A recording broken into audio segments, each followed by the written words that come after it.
పక్షమున ఉండగా మాకు విరోధి ఎవడు?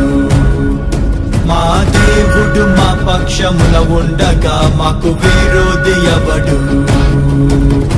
జీవము గల దేవుని సైన్యముగా సాతాను నోటిద్దుము. జీవము గల దేవుని సైన్యముగా సాతాను నోటిద్దుము. యుద్ధము యెహోవాదే,